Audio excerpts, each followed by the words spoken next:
किसी प्रॉब्लम से पूरा नहीं हो पाएगा।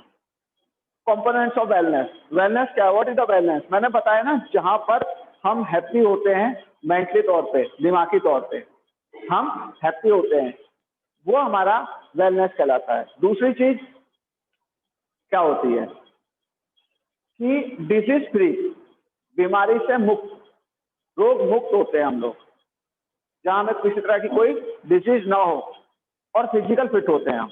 वो टोटल चीजें मिला के हमारी वेलनेस बनती है। तो कौन कौन से तत्व हैं, कौन कौन से तथ्य हैं, कौन कौन से कंपोनेंट्स के तत्व हैं जो हमें प्रॉपर वेलनेस बनाने में हेल्प करते हैं? हम वेल हैं, बहुत अच्छे हैं। मैंने कल भी बताया गेट वेल सून होता है, ना कि गेट वेल फिजिकल फिटनेस, क्योंकि शारीरिक रूप से और मानसिक रूप से अच्छा होना वेल कहलाता है, वेलनेस कहलाती है। अब इसके कुछ तथ्य होते हैं, कुछ टॉपिक होते हैं जो कल नहीं हो पाए थे, आज मैं वन वन करके आपको बता रहा हूं और आप देखिए। पहला होता है फिजिकल वेलनेस।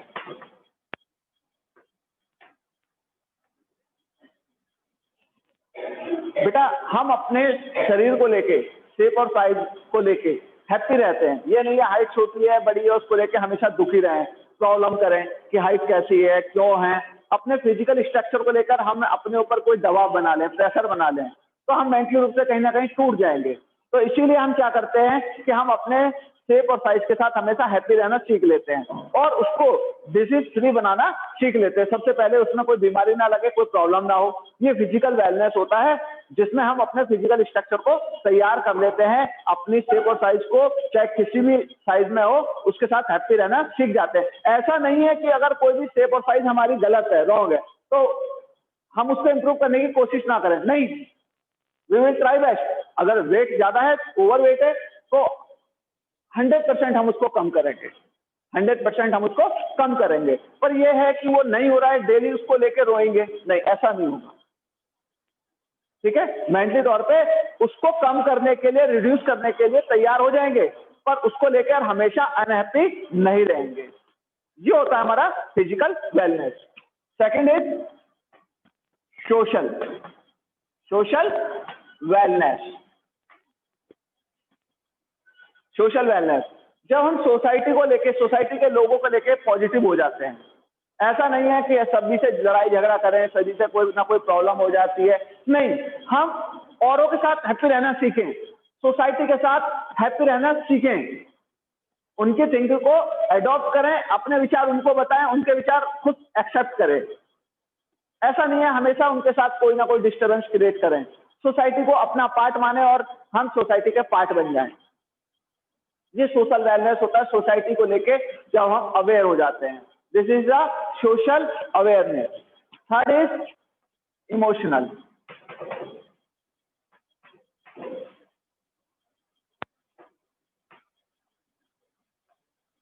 इमोशनल वेलनेस क्या होता है बेटा? जब हम अपने भावनाओं को कंट्रोल कर लेते हैं, जब हम अपनी फीलिंग को कंट्रोल कर लेते हैं। ऐसा नहीं है कि केवल हम अपने भावात्मक एटीट्यूड के कारण गलत डिसीजन लेते रहें।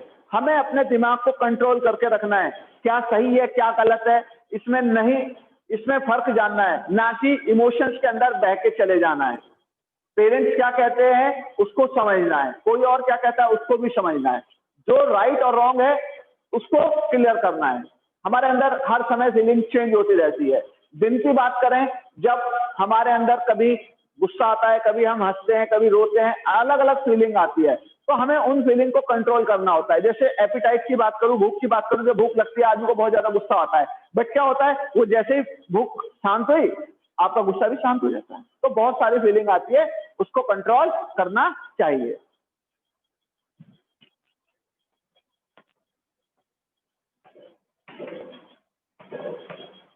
Spiritual wellness. स्पिरिचुअल वेलनेस क्या कहलाता है बेटा? स्पिरिचुअल का मतलब होता है रिलीजियस, धार्मिक। मैं हिंदू, मैं मुस्लिम, मैं बौद्धिस्ट, मैं ईसाई, मैं क्रिश्चियन, नो नो नथिंग। सबके रिलीजियस को लेकर एक शार्प मेंटलिटी रखना ऑल आर द इक्वल, और रिलीजियस आर इक्वल, किसी के लिए कोई प्रॉब्लम नहीं मानना, स्पिरिचुअल, गॉड को डिवोटेड होना, गॉड को डिवोटेड होना, हम जिस भी धर्म में है उसमें गॉड को डिवोटेड होना, उसको मानना, ऊपर वाले को मानना, ठीक है, ऊपर वाले को मानना, गॉड को मानना कि गॉड कहीं ना कहीं बैठा है और वो हमें देख रहा है, हमारे जो राइट और रॉन्ग वर्क है उसको देख रहा है, उसको देख रहा है, स्पिरिचुअल। इसके बाद आता है बेटा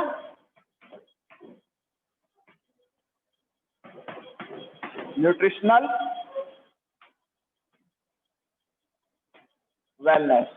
न्यूट्रिशनल वेलनेस मैंने कल भी आपको बताया और आज फिर से बता रहा हूं और एक एग्जांपल दे रहा हूं जिससे आपको पता चलेगा कि क्या सही और क्या गलत। मेरे को एक भूख लगी है, मैं हंग्री फील कर रहा हूं, ठीक है, मैंने डाइट के लिए एक बर्गर लिया और साथ में 2 केले लिए। अब यहां पे मेरा न्यूट्रिशनल वेलनेस, मेरा दिमागी संतुलन देखेगा कि कौन सी चीज मेरे लिए न्यूट्रिएंट्स पैदा करती है, कौन सा मिनरल देती है, कौन सा कैल्शियम देती है और कौन सा मेरे को नुकसान पहुंचाती है, कौन सी डाइट मेरे को नुकसान पहुंचाती है। तो यहां हमें देखना है, क्योंकि टेस्ट में जो अच्छा लगे वो शरीर के लिए भी अच्छा हो ये जरूरी नहीं है। शरीर के लिए जो न्यूट्रिशन होता है, कभी कभी बहुत चीजें होती हैं जो बहुत कड़वी होती है, ठीक है, बहुत कड़वी होती है, पर बॉडी के लिए बहुत ज्यादा बेनिफिशियल होती है। मेडिसिन होती है जब बीमार होते हैं तो बहुत ज्यादा कड़वी होती है, बट वो बेनिफिशियल होती है बॉडी के लिए। तो जब हम बात करते हैं न्यूट्रिशंस की, तो न्यूट्रिशंस में क्या आता है बेटा, न्यूट्रिशंस में हम देखते हैं कि कौन सा खाना हमें न्यूट्रिएंट पैदा दिला रहा है हमारी डाइट में। तो डाइट में हम चेक करते हैं, जब हम अपने खाने को लेकर पॉजिटिव हो जाते हैं, वो हमारा न्यूट्रिशनल वेलनेस कहलाता है, nutritional wellness.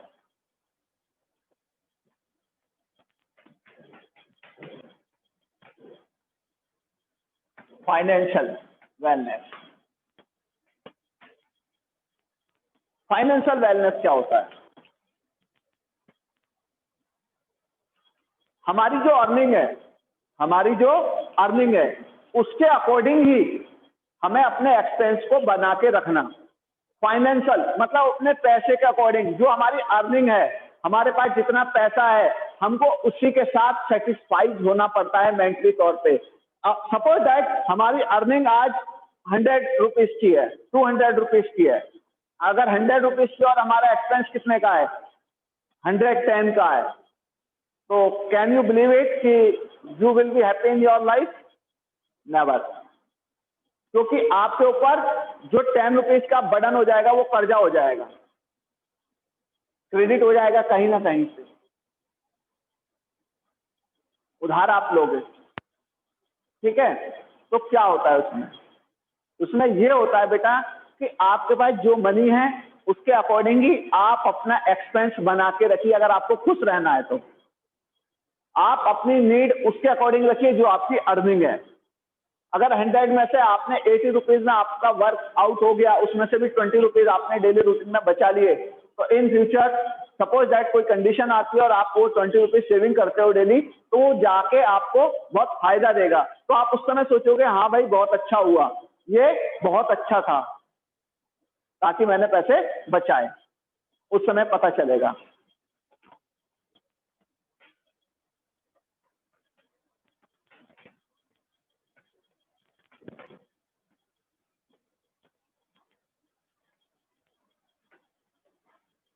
Intellectual wellness, intellectual क्या होता है, इंटेलेक्चुअल होता है बौद्धिक, बौद्धिक होता है, बौद्धिक मतलब बुद्धि से रिलेटेड।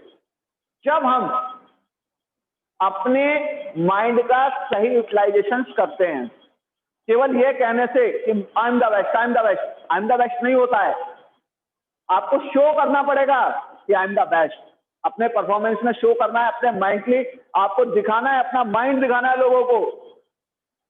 आप कहते हो मैं क्लास में बेस्ट हूं, I am the topper of the class, भाई शो आपका रियलाइज करेगा जब आप अपने इंटेलेक्चुअल पावर का, अपने दिमागी पावर का यूज करोगे और एग्जाम अच्छे से दोगे। वो परफॉर्मेंस जो आएगा निकल के वो शो करेगा कि यू आर द टॉपर। अपने आप को टॉपर कहने से टॉपर नहीं बनना है, टॉपर आपका रिजल्ट शो करता है यू आर टॉपर और नॉट। अगर आप टॉपर हो तो वो वहां पे शो होगा, वो वहां पे शो होगा कि यू आर द टॉपर। तो अपने माइंड का सही से यूटिलाइजेशन करना, बौद्धिक अपनी बुद्धि का पूरी तरह से उपयोग करना, ये होता है इंटेलेक्चुअल वेलनेस। और लास्ट होता है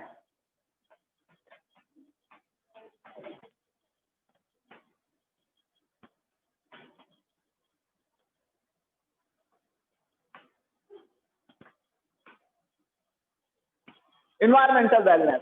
इन्वायरमेंटल वेलनेस कि we are conscious for our environment.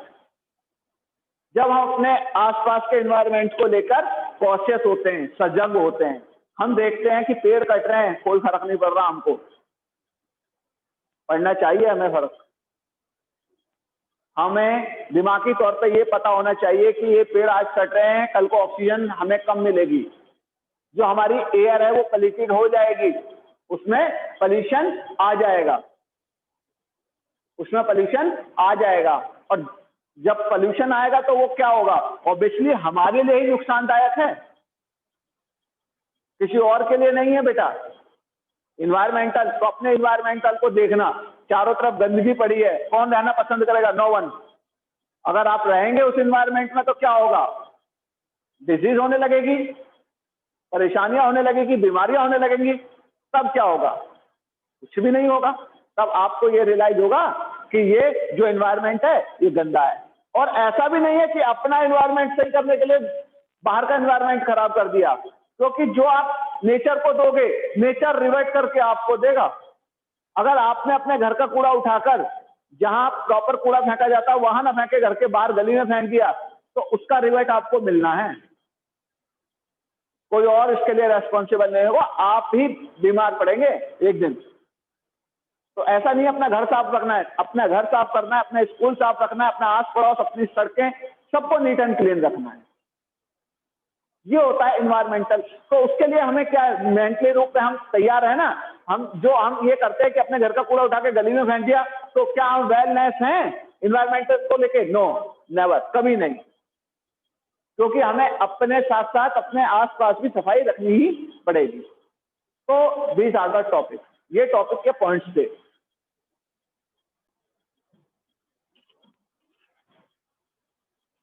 बेटा अभी तक हमने बात की थी वेलनेस की, अब बात कर रहे हैं हम component of health related fitness. Health related fitness कि हमारा शरीर जो है वो कैसे स्वस्थ रह सकता है, कैसे। अभी तक हम बात कर रहे थे कि हमारे कंपोनेंट्स क्या क्या हैं, कंपोनेंट्स क्या क्या हैं। फिजिकल फिटनेस के 4 कंपोनेंट्स हमने बता दिए, उनको मिला के कोऑर्डिनेटिव एबिलिटी बता दी हमने। आज हम बात करते हैं कि what are the component of health related fitness, कि जो हमारी शारीरिक फिटनेस है वो कैसे हेल्दी रह सकती है, कैसे अच्छी बन सकती है, उसके बारे में हम बात करेंगे। हम शारीरिक रूप से शरीर से कैसे फिट हैं, कैसे अच्छे हैं, इस बारे में हम आज बात करेंगे। हम फिट हैं भी या नहीं है, ये कैसे पता चलता है।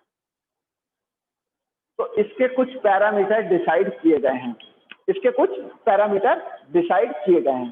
पहला पैरामीटर है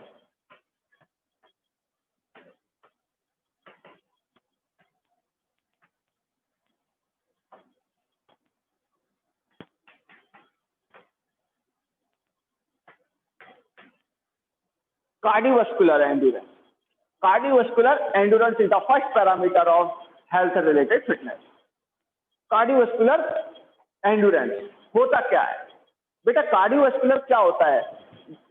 कार्डियोवैस्कुलर होता है जो हमारा हार्ट होता है, हमारा हार्ट होता है, ये हमारी लाइफ लाइन होता है, हमारी जीवन की लाइफ लाइन होता है।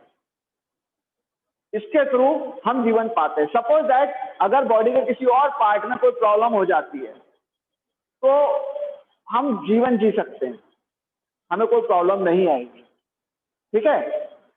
अगर बॉडी के किसी और बॉडी पार्ट में प्रॉब्लम आ जाती है, आइज में आ जाती है, हम रह सकते हैं जिंदा, हैंड्स में कोई प्रॉब्लम है, हम मैनेज कर सकते हैं। बट जब हमारी हार्ट के अंदर कोई प्रॉब्लम आ जाती है तो देखते हैं ना, हार्ट फेल, हार्ट अटैक आता और इमीडिएटली डेड पर्सन। यस और नो? ठीक है। तो हमारा जो कार्डियोवास्कुलर सिस्टम होता है, हार्ट का जो काम करने का सिस्टम होता है, वो कार्डियोवास्कुलर सिस्टम कहलाता है बेटा। उसके अंदर हमारा हार्ट कैसे पंपिंग करता है, कैसे ब्लड बॉडी के अंदर सर्कुलेट होता है, हमारी ब्रीथिंग आती है, उसका हार्ट से क्या रिलेशन है। आप देखते हैं जब आप रनिंग स्टार्ट करते हैं तो फर्स्ट 2 और 3 डेज में क्या होता है, हार्ट बीट बहुत तेज होती है, हार्ट बीट। बट जैसे जैसे आप एक्सरसाइज में लगते हैं वो हार्ट बीट नॉर्मल होने लगती है, कम होने लगती है कि नहीं? वो हार्ट बीट कम हो जाती है। तो एंड्योरेंस, कार्डियोवास्कुलर एंड्योरेंस कहते हैं जो हमारी हार्ट से रिलेटेड एंड्योरेंस होता है, सहनशीलता होती है हमारी हार्ट की। देखो हम दौड़ते जाएं हमारा सांस फूल जाता है, कुछ देर बाद ऐसा होता है हार्ट बीट बहुत तेज हो जाती है और we are not able to run again, हम आगे दौड़ने के लिए सक्षम नहीं हो पाते, हम दौड़ ही नहीं सकते, हम चाहेंगे तब भी नहीं दौड़ सकते। तो उस कंडीशन में क्या करते हैं, हम बंद कर देते हैं। तो ये हमारी कार्डियोवास्कुलर एंड्योरेंस कहलाती है।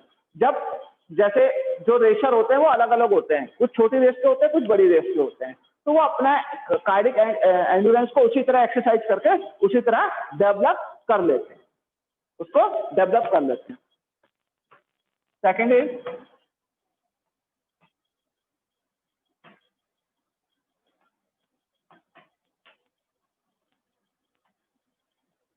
Muscular strength. मस्कुलर स्ट्रेंथ क्या होती है? जो हमारी मसल्स की ताकत होती है, वो हमारी मस्कुलर स्ट्रेंथ कहलाती है। ये भी हमारी फिजिकल फिटनेस के लिए बहुत ज्यादा जरूरी है। जब हमारी मस्कुलर स्ट्रेंथ, हमारे ऊपर मसल्स बहुत कम होती हैं, हम बहुत ज्यादा वीक होते हैं, तो आप देखते हैं अमूमन कोई भी पर्सन थोड़ी देर चलता है, फिरता है, घूमता है, वो थकान में गिर जाता है, उसको चक्कर आने लगते हैं। मतलब क्या है, उसकी जो मसल पावर थी वो कमजोर है, वो शारीरिक रूप से कमजोर है। बहुत ज्यादा पतला आदमी आप देखोगे वो प्रॉब्लम करता है, बहुत ज्यादा मोटा होता है वो प्रॉब्लम करता है, वो ज्यादा तेज नहीं दौड़ सकता, बहुत ज्यादा मोटा आदमी, बहुत ज्यादा पतला आदमी, उसको चक्कर आने लगते हैं। तो मसल्स पावर भी एक अच्छे रेशियो में होनी चाहिए। मसल्स में जो ताकत है वो आप देखो, अगर मैं एक पैरामीटर पे मेजर करूं, एक 50 केजी वेट को मैं सेम एज ग्रुप के बच्चों से उठवाऊं, 20-20 साल के बच्चों से उठवाऊं, तो एक 20 साल का बच्चा उठा देगा क्योंकि उसकी मसल पावर अच्छी है, दूसरा नहीं उठा पाएगा। इसकी मतलब उसकी जो मस्कुलर स्ट्रेंथ है वो वीक है, उसकी कमजोर है, वो नहीं उठा पाएगा। इसीलिए ये मस्कुलर स्ट्रेंथ होती है।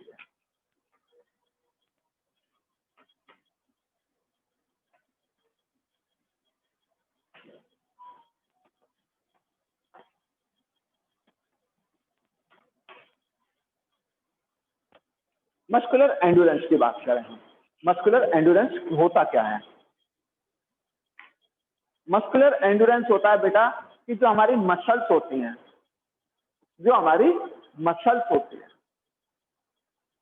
उसके अंदर कितनी थकान आती है, वो कितनी सहनशील है।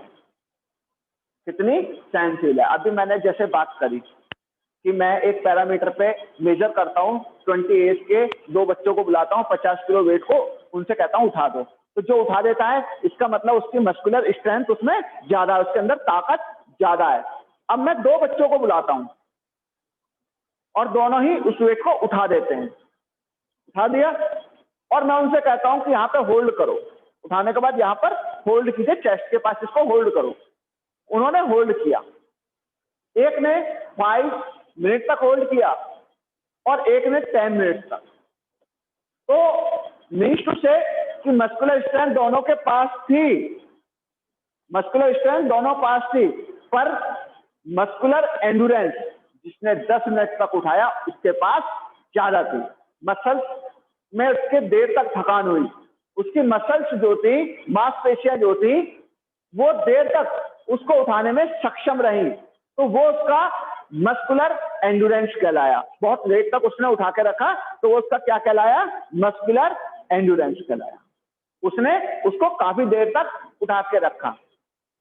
अब जैसे कि मैं कहता हूं कि दोनों बच्चे रेस लगाई बच्चों ने, तो एक तो थक के 5 मिनट में बैठ गया क्योंकि उसका कार्डियोवैस्कुलर एंड्योरेंस भी कमजोर था और मसल स्ट्रेंथ भी, और एक की क्या थी, वो थकान आती है उसके ऊपर और उसको सहन करते हुए वो आगे बढ़ जाता है, तो वो उसका मस्कुलर एंड्योरेंस कहलाता है। ठीक है, ज्यादा सहनशीलता। इसके बाद है बेटा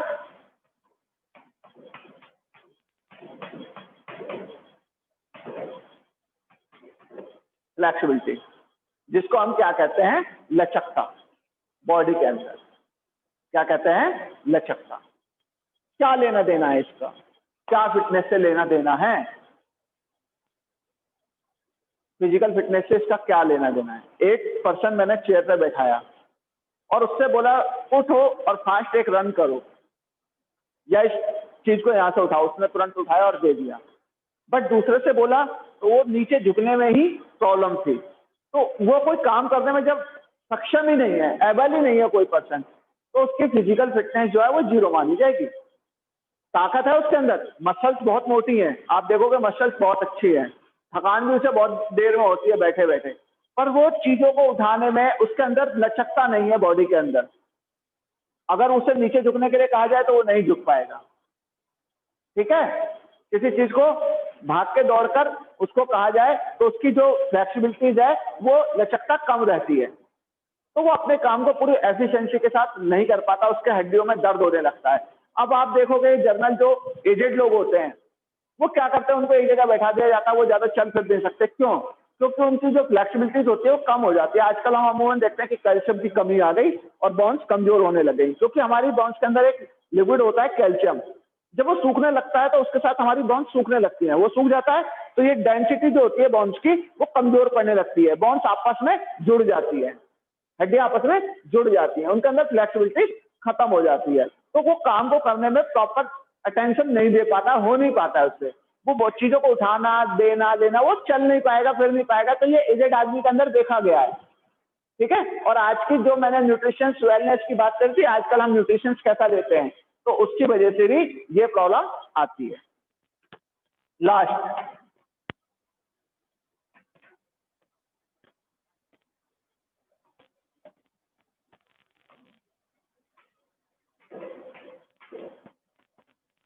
बॉडी कंपोजिशन। बॉडी कंपोजिशन शरीर की बनावट, शरीर की बनावट किस तरह की है, ये भी एक मैटर है, ये भी एक फैक्टर है।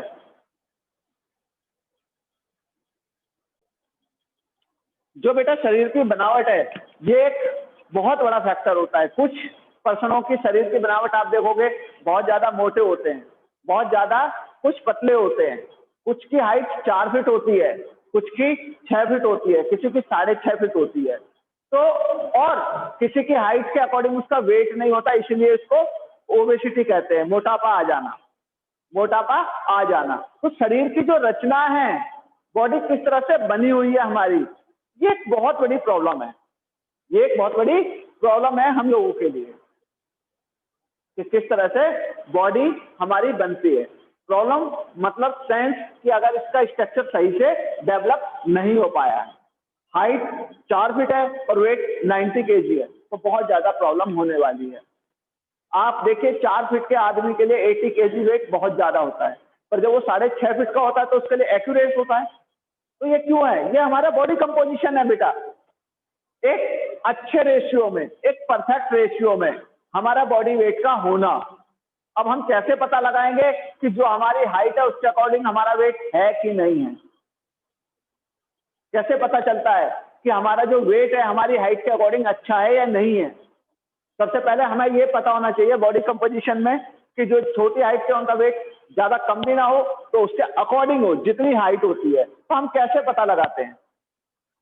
हम पता लगाते हैं किससे बेटा? BMI, BMI से पता लगाते हैं हम कि हमारा जो वेट है, बॉडी वेट है, वो हमारी हाइट के अकॉर्डिंग है या नहीं है। इसको कहा जाता है बॉडी मास इंडेक्स। ये कैसे पता लगाते हैं? देखो अभी मैं आपको बताता हूं।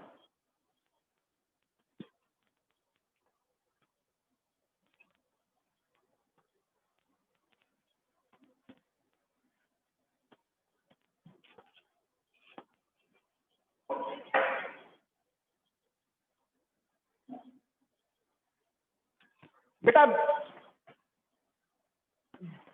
बॉडी मास इंडेक्स निकालने के लिए हम क्या करते हैं,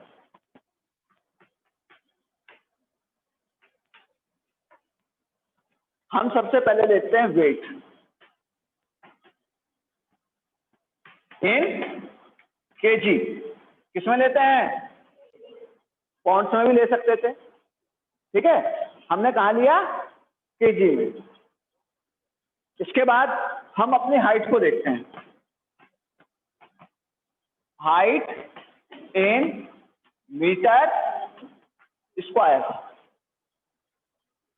हाइट इन मीटर स्क्वायर, ठीक है। सपोज दैट मेरा वेट 70 केजी है, 72 केजी है, ठीक है, और मेरी हाइट कितनी है 1.72, 1.72। इसको मैं मल्टीप्लाई करूंगा 1.72 से अगेन, क्यों, मीटर स्क्वायर, तो ये हो जाएगा। इसको मैं कैलकुलेट करूंगा, 2 बार इसको मल्टीप्लाई करूंगा आपस में, और जो 72 है उसमें डिवाइड करूंगा, उससे इसको डिवाइड करूंगा, इसको मल्टीप्लाई करके इसको डिवाइड करूंगा। ये बेटा मीटर स्क्वायर है तो ये 1.72 इंटू 1.72 2 बार आएगा। अब जो भी आंसर आता है इसको मल्टीप्लाई करने के बाद, इसको मल्टीप्लाई करने के बाद जो भी आंसर आता है, अगर वो